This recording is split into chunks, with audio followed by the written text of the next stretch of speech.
Hi, I am Basavaraj Tonagatti from basunives.com. In this video, I will show you how to fill Form 15G and 15H. Note that you have to fill these forms only in case your tax liability for current year is nil and your interest income for this financial year not exceeds the basic exemption limit. Let us start with the first part of Form 15G. In the first field of this form, you have to mention your name as it is in your PAN card. In this second field of form, mention your PAN card number.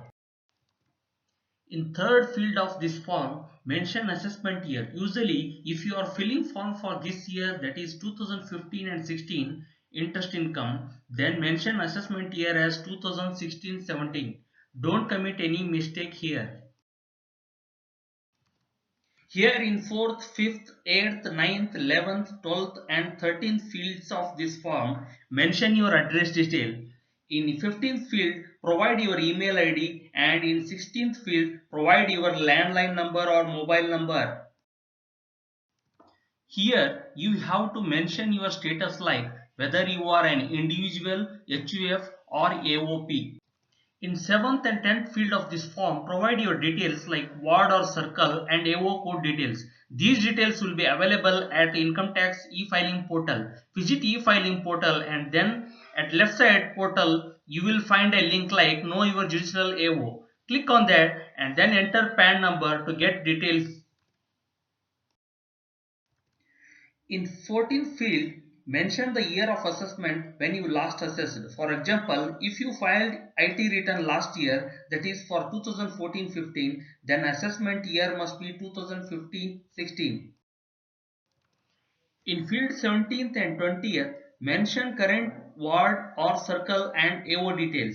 If your ward or circle and AO details are same as that of last year, then mention the same details which you mentioned in 7th and 10th fields of this form. In 18th field of this form, you have to mention your residential status. Please note that Form 15G and 15H are meant for resident individuals only. These two forms are not applicable to NRIs, companies or firms. However, along with individuals, HUF or AOP may use this form. In 19th field of this form, provide your professional details like whether you are salaried or professional. In the 21st field, fill Judicial Chief Commissioner of Income Tax or Commissioner of Income Tax details. You have to fill this field only in case you have not assessed of income tax earlier, otherwise leave it blank. In 22nd field, tick the applicable income details based on what you are going to fill in schedules. These schedules will be explained in the next slides. In 23rd field, provide your estimated total taxable income. This taxable income is nothing but total income minus deductions. Include the income which you mentioned in number 22. Now we have to fill 24th field. Here there are 5 schedules. In schedule 1, you have to mention details of shares. Enter number of shares, class of shares like equity or preference share, number of share and date of purchase of share. If this field is not applicable, then leave it blank. In schedule 2, you have to mention the securities details if you are holding them. Again, if this part is not applicable to you, then keep it blank. In schedule 3, you have to mention the interest income details like bank FD interest, savings account interest or EPF earnings. Please note that if you have FDs from different banks, then make sure to fill this form separately to individual banks.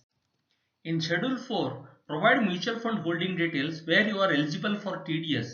If not, then keep it blank. In schedule 5, provide details of NSC held in post office, amount of NSC and withdrawn amount. Finally, sign the declaration form where I marked and also mention the place and date of filling the form. Don't fill anything in part 2. This part 2 will be filled by a person to whom you are furnishing declaration. like bank, post office, etc. Thanks for watching. Hope this video will help you in filling form 15G and 15H.